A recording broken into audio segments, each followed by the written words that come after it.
Well, hi there. I'm Diana Montford, the world's first transgender television journalist. Oh my goodness. That means I was born a man, became kind of sort of a woman. Just to clarify, because some people say, what direction are you going in? Don't let the haircut fool you. Anyway, my guests are the fabulous Songwriting Shane, who is the woman who's been, the person who has been on this show most, because you keep writing in and asking for her, so here she is.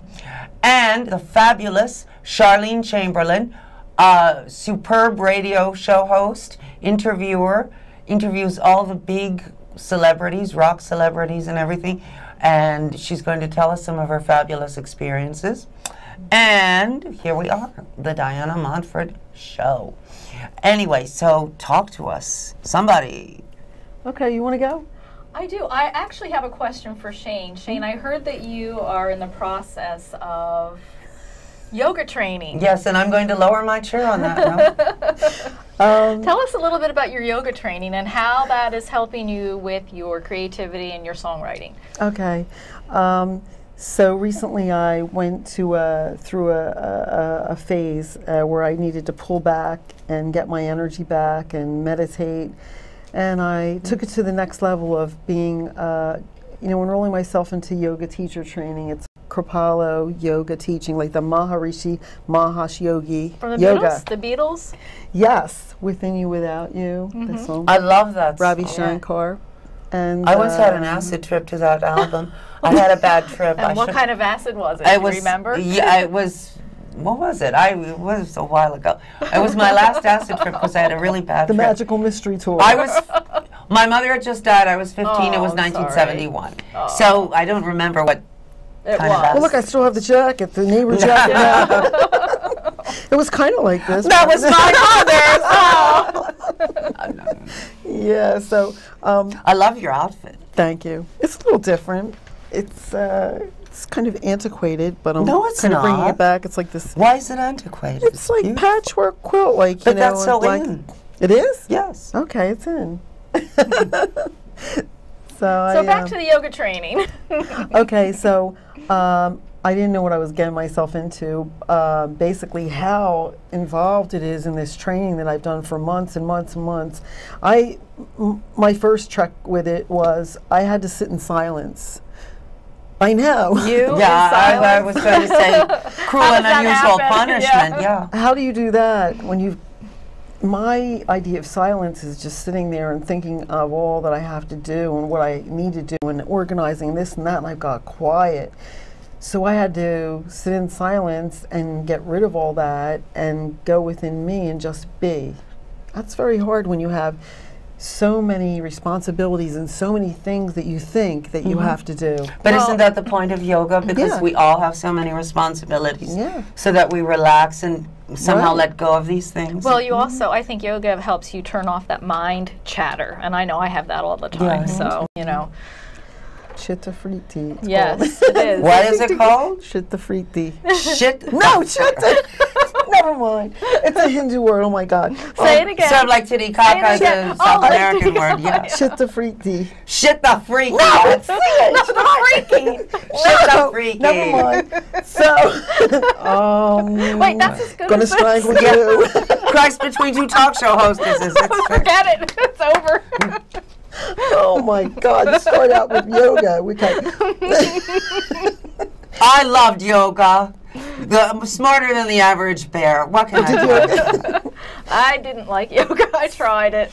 No, honestly, I hated it. I didn't really like hated it either. it. I wanted to move. Well, being a dancer, I said, I can't. I have to move. I Yeah. can't sit here quietly for 10 minutes. You I have know- to move my body. When you're paying for it, you have to. I guess. And that's when I realized that I thought that I was relaxed when I'd go home or I'm in the studio. Right. You know, it's like a playground with me. It's like my escapism in a Right. way. But really, that's what it is. It's an escape. You really aren't being one with yourself or being just observing or being just aware and watching life and watching yourself. And just sitting with your breath. Don't you think this was easier in India like 500 years ago than it is today with all our distractions? Yes. I mean, they didn't have cell phones. no, you know, I They mean, were like texting. when the big event of your day is eating a bowl of rice, it's easy to like, you know. Yeah, well, these yogis, that's how they found all this out. They would go to these mountains or these caves and they just sit with themselves. They have no choice but to. It's just them and the environment, the still. animals, the air, hearing their own breath, getting to know their own body, how the left side work with the right, and the energy centers, and moving through different positions, start trying to Sounds sit like that in lottery meditation. commercial. What would you think of if you didn't have to go to work? You know? I mean, yeah, that rich. So now I Because these people, I mean, this is great. But is it realistic for us to try to emulate the yogis of, say, 1,000 years ago? I mean, you're either very rich or destitute if you have time to do this, you know? Depends on how sharp and aware and how focused you want to be or need to be in your life. Well, Takes meditation. you way many levels up. It does, but meditation can also do that as well, and anybody can meditate at any time. You just have to set aside a little bit of time to be with yourself and be in a very quiet space or place.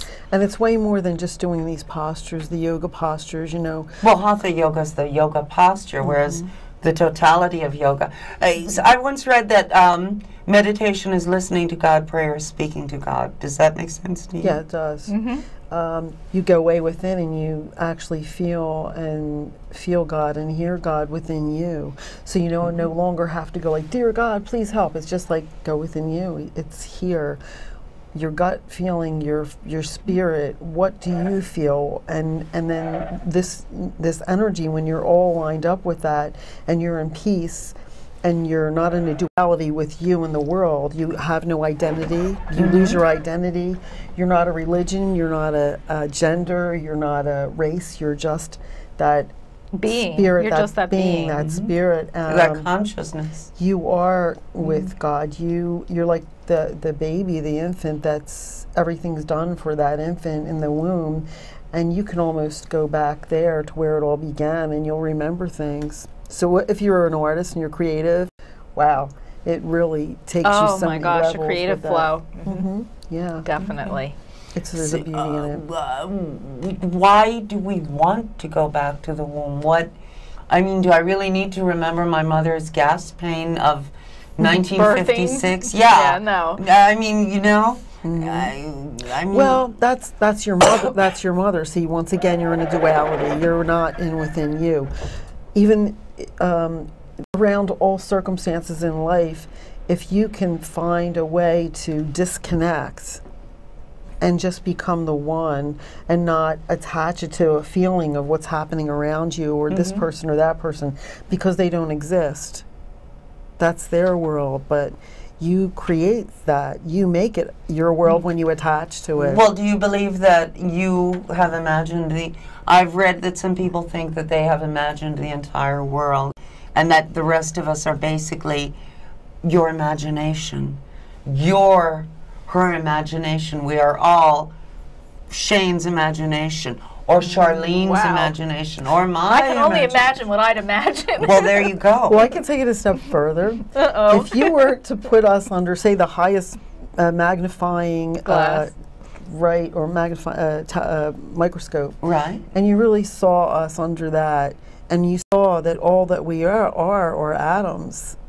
We don't even look like this. Yeah, I know. If we didn't have eyes, we wouldn't even know what we looked like or what the rest of the world. We'd be just like, it'd be like floating. You'd hear and feel and see. Well, I've read that when they introduced photography and film, it reassured a lot of people because many people thought, what I'm seeing isn't what other people are seeing. And when they saw, say, a motion picture, they saw that, oh, yes, what I'm seeing is what everyone else is seeing. Okay.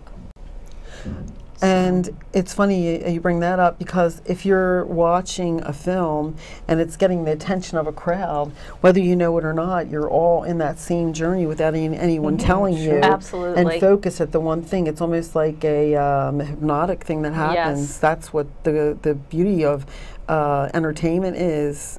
Well, that was the secret of the Silent thing. Stars. Everyone gathered, and it was very much like worship because the universal language, you weren't distracted by dialogue, and everyone, the energy was concentrated on the screen and on the entity on the screen. So And their story. Yeah, and that is why Hollywood took off the way it did, because it just blanketed the world. And if you create a beauty scene or a place of truth, that's light is always higher than the dark. So Don't we really create our own reality? I believe that. I do too. Everything. I do too. And don't we also, the way we react to an event, I just hit my hand. Now I can say, ouch, I'm going to choose to be in pain because I did that. Or I can say, oh, I'm going to choose to make a joke. To be in touch with my own autonomy in the sense that I was able to hit. Absolutely, it's how you react. It's your reaction to people and things and emotions. You have the choice. Do you do, well, you don't do, and I don't do yoga. We don't do yoga. No. Tried. Yeah. So what do you do as a way dance. to, okay. Well, my happy place is actually a dance studio. Right. And I'm there 3 nights a week, and on Sundays I'm in ballet rehearsals. So that's sort of moving meditation for me. I like it. I love it. That's my passion. And you tap dance, right? No, I don't. Where did you get that? You tap dance? Uh-oh, the joking with secret's you. out. I don't tap dance, no, and I don't flamenco dance. My happiness is with you. So keep watching, okay? You just got right past that answer. What do you do for I masturbate. No, it's okay, I'm gonna, all right, watch what I ask for. Yeah, I just created your reality, honey. Wait, it's the imagination. Remember, you can imagine you Yeah, can hear let's that. rewind that. That didn't happen. You need a big eraser for that. Yes, a big one? Eraser. What do you think I said? I don't know. I don't know what But she said. anyway, We've got our producer our over there. director is actually enjoying the show. That's good to know. Boy. So anyway, Hi, Andrew. our wonderful director, Andrew Taylor. So what are you going to teach this? Well, I guess so, because I graduated. You spent the money, you may as well. Yeah. I've been doing yoga for years, but I will be graduating this Saturday. So I'm really proud about that, because I did a lot of work and practice, and I had to learn about the anatomy of the body, and I had to learn some Sanskrit and Hindu and the poses and what they represent, where they came from, the whole history But of that. they're creating your reality when they do that. So that's not really objective reality. That is their take on reality. Right. Maybe there is no reality. Maybe it's whatever we think it is. Well, I know that I'm a little misunderstood, I think, at times, because maybe they haven't met people like myself. In all fairness, now I'm going to be really real with this. How does one just wake up and you have all the, fifth or sixth sense of things through survival, and you didn't do any yoga all your life, but you just know things and you see things, and that's not in the book. You're kind of going against the grain with that. No, but there's a lot of similarity between, say, yoga and medieval saints. And if you notice, there's a certain thread that runs through any spiritual person's life, I think. Did you ever see what the universe looks like? I have this clip that I watch on YouTube, and it's this, if you ever look at the universe, what it really looks like, with all the colors and the planets, Oh, galaxies. I've seen that. Yeah, it's beautiful. It's so beautiful when you gasp, because it's so beautiful when you look at it. It's so vast. And then you realize how minute and insignificant just the smallest little dot the Earth looks like compared to all that that's already been created. Then you get a real sense of who you really are not. Of who you are not. Who you are not. We're not. And within you, without you, that we're all really very small and yeah, the lyric. Yeah, right. But collectively, we can do great all things think together, that- though. So that's. Do you believe in extraterrestrials, either one of you? Well, we just had that's a another show. We We're had a gonna conversation about that funny today. you brought that up. Shane, Because you someone. are hanging out with New York businessmen, and if they're not Well, extraterrestrials, actually, who are? right. What are the odds of that not being out there? There's so many planets there's thousands of planets, but so many that are so similar to Earth. Here's my And point. we're the only ones that have life. Come That on. we are all more alike than we are different, including those of us who happen to be from other planets. You know, I mean... Well, that's a whole other No, but I mean that the same yoga energy is in all life.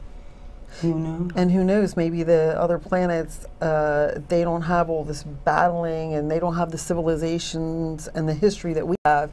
Maybe they are in peace and they stopped all the craziness before it got out of hand. So maybe there's more order. Maybe there's less order. We don't know. From what I've read, the planet that we live on now, Earth, is not one of the higher planes of existence. Well, but we choose to come here. Yeah. We feel but we that. choose to come here because it's a growth it. experience. Everything in life, I believe, is everything that every person that's in our path is either a blessing or a lesson. It's a lesson, definitely a lesson. And we have to continue on until we reach nirvana or we become enlightened enough not to have to come back here. I do believe that. And I think we've been here several lifetimes. Oh, God knows, yeah. Because you know. I feel I've known you before, both of you. I know. Ditto. There's a connection. But that comes when you're in a state of truth. I'm not saying being a perfect person. And No. I'm talking about this place of truth where there's a similarity and there's like, why do I know you? Why do I feel like I know? Because we have the same heart. Or maybe we were all nuns together in 14th century France or something. I don't know. Right. I was. So I've been told. Me, Were you told that? I was told that several times. I told her I was a nun that wanted to be a burlesque dancer. Are you serious? She made up for the... Good for you. I So made it must up have for been the dance fairly part. recent, in like within the last century or so, Yeah. because they didn't really have many Burlesque burlesque. then. Right. Oh, Sister funny? Mary, Gypsy Rose Lee. That's it. I am. Let me entertain you. Yeah, and they said I was Hallelujah. Yeah. And I was regressing. They said I was Joan of Arc. It's right on the tape, actually, in the therapist's office. And I told them every detail. And I'm still out there like this crazy person trying to right the wrong. I mean, what am I, Mighty Mouse? Remember that show? Yes. So here we are with a sense of humor. I was a 19th century and the life just before this one, or the one that is most pertinent to this one. I was a 19th century actress and whistler in vaudeville. Whistler, yes. Oh, whistler. Oh, really? Do you ever have this urge in the middle of the night to wake up and whistle? When I was 4 years old, I used to sing, I am only a bird in a gilded cage. And I couldn't really speak English then. I spoke mostly Spanish. And my mother used to ask my father, what is that? And my father would listen and he'd say, that's an old song that my father knew. And So, how would you know that? That Does it carry over. Exactly. Exactly. I always think that a lot of these super talented children that are, you know, whizzes on the piano or mathematicians Mozart. that 4, 5, 6 years old, I do believe a lot of that is carryover from past life. Shirley Temple. Absolutely, yeah. I woke up one day, I was, 4 years old, and I just knew I wanted to have a piano. Remember that? Yeah. I've said that before. And my family's like, you don't even know what a piano is. Yes, I do. I don't want Santa Claus. I just want 4 years old. And I went right to the piano and started just playing, making up songs. Where did that come from? And you've been a dancer, I'm sure, in many other I know ways. I have been. Yeah. Yes, well, we know I was a burlesque dancer probably at one time. Well, but a nun who wanted. Yeah. Did you leave the convent to become one? Did I? I told her, I was just reading it. She was, oh my God. I said she used to entertain the other nuns. She'd be in the room and they were whispering and they used to get in trouble, her and a couple nuns, because they were talking about how unhappy they were in the convent. But you could never talk like that back then. No. But she would entertain them and say, this is what I really want to do. And she'd start doing dances. She was a country girl and they were fascinated. In this country? Yeah. And they were fascinated. I'm going to get a lot of messages about yes, this you show. are. Thanks a lot, Charlene. What's wrong with reincarnation? I love it. I loved it then, I love it now. Right. Oh my gosh. So she made up for lost time in this life now. She's like, I want to dance. Dancing as fast as I can now. Yeah. Well, there you go. I myself seldom feel the urge to whistle at this point. But, but you know. once in a while it probably just comes over you, right? I used to, I can't whistle because you're watching me whistle. In the shower, I whistled beautiful. Oh, Andy Mayberry. I was going to say Andy Warhol. Andy Mayberry. Yeah. Good. Well, she's a singer. She can whistle. Not really. But Maya Angelou wrote a book, I Know Why the Caged Bird Sings. Yes. Right? She was amazing, that woman. Yeah. I think she's still with us. Yeah. Yeah. I'm sure. She's still amazing. Yeah. Like Mother Teresa. And you interview all these many stars. Well, what are they like? here and there. They're always very lovely to talk to on the phone, or we have them in the studio. I'm very blessed to have a good producer, and the artists that I have worked with have been very accommodating and willing to talk about their careers, their ups and downs, and their projects that they're working on, and it's great. I do want to mention a really fun project that I'm working on right now. Some of you might remember the English rock band Renaissance. Annie Haslam she's their lead singer. She has a 5-range octave soprano. And she's touring again, they're touring again, and has also become a painter. She's a breast cancer survivor. She's been through a lot, and she's been performing, I think, since the late 1960s. And I think it was maybe in 1991 or 92 she started painting, and we are actually going to host an art exhibition of her work prior to her concert next week in South Jersey, which is kind of a really cool thing. This will not. I know. This is on film, so it will air after the concert. Well, that's fine. I just think it's a pretty neat concept that, here you have this very, very, very well-known singer and rock goddess here who's also creating art in another way, and we're able to marry that art with her stage art. And her name again is? Her name is Annie Haslam. And is this concert a kind of fundraiser for her? No, not really. It's just, they're on tour, and company that I handle PR for happened to book her. That's great. So, yeah, I'm really excited to work on it. I think it'll be a lot of fun. I think the fact that you're so artistic helps you in dealing with people who are, because, if you were just a business person, it wouldn't work. No, you have to find that comfort level there, and I come from that comfort level because I have been in the business a long time. I am an artist in my own right and in other ways, so I think that they feel that and they know that, so it makes it easier for them. And also you can empathize with them. Oh, absolutely. Yeah. Absolutely. Yes, she's real. And she deals with real people and hears all their stories, and that's behind all the scenes of the music and the art. Well, we just love Charlene, and we love Shane, and you love Charlene and Shane, and everyone loves everyone, and everything is beautiful in its own way. Everything is beautiful in its own way. Whatever happened to him, anyway? He's dead now. Is he? I don't know. If he's watching, I'm sorry. Oh my gosh, I don't think so. I need to get some letters about that. Yeah, Park Glen Campbell supposedly has. He's not. Is he I know. Alzheimer's. Yeah, he's not doing too good. No. I think he was on tour last year. I think a couple of his children were on the road with him also, and I think that was probably the last tour. He said as much that it was. Linda Ronstadt's not doing too well. I was horrified. Linda Ronstadt. Oh, that'll be the day. She, there was an article in our local paper about her, and she stated that, she doesn't sing anymore. She can't control her voice at all, which was so sad. She was so wonderful back then. Yeah, and, absolutely. What happens when an artist can't create due to something like that? What do you do? Like when a dancer can't dance anymore, when a singer can't sing, when a painter can't paint. How do you channel that creativity? What do you do with it? Well, very quickly, what did you do? When I lost my voice, I quickly did everything I could. I was drinking tea. I went to a chiropractor.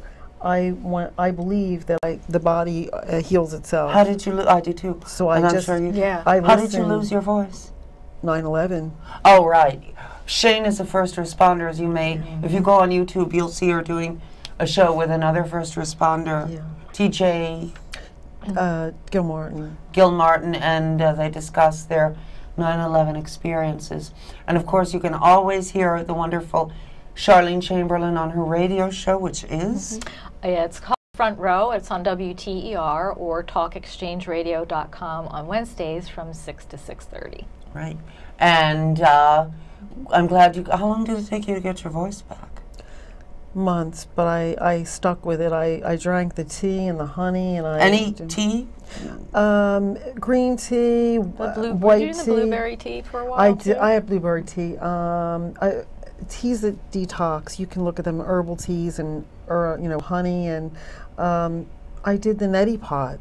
Whatever that is. Which is oh, that's like great. You can put different herbs in there with the salts too. Well, you can, instead of like pouring with this little thing like years ago, it's like a nasal spray type thing. It's a bottle, and the water goes up. But I put a couple drops of tea tree oil. Yes, that's great. Which detoxes your body. It burns, but I little, but. I did everything I could. I slept with humidifiers. And I've done that. You have to watch it with those guys. Wow. You know. They'll leave you wet and yearning. It's terrible. Yeah, eucalyptus. Uh-oh. Are we still those humidifiers. But anyway, do you do your? So you're okay now? Yeah. Yeah. Obviously. Yeah. And then do you do your radio show live every week? I try to. Sometimes we Skype, and if an artist is on the road or we can't get into the studio, we'll do a Skype, which is a lot of fun too, or a call-in. Well, and you also live stream so they can see you. And we live stream, so they can see and hear at the same time. Oh boy. So basically, you're doing television. Yeah, it really is. I call it radio vision. Yeah. I don't know what it's really called, but it is live stream. It's the new television. Yes. Mm-hmm. Yeah. Yes. It's very interesting, and we're actually looking into satellite now. So. Cool. I don't know when that will happen, but that's on the list. Okay, one more time. When is your show and where? It's on Wednesday nights on WTER or talkexchangeradio.com from 6 to 6:30, and it's called Front Row. And how can they get in touch with you? They can reach me at on Facebook. I'm under Charlene Chamberlain. Okay. And how can they get in touch with you and get your music? cdbaby.com, Songwriting Shane, Shane in the High Command, Amazon.com. Okay. And I'm Diana Montford, and our wonderful director, Mr. Andrew Taylor, who has gone the extra mile in doing this show because he was busy with something else and he chose to do this. God bless him. Thank you, Andrew. And I'm Diana Montford, and I love you a lot. Even if no one else loves you, I love you. You know that. And I'll see you next time, and take real good care of yourself. Love you a lot. We love you. Love you. Bye.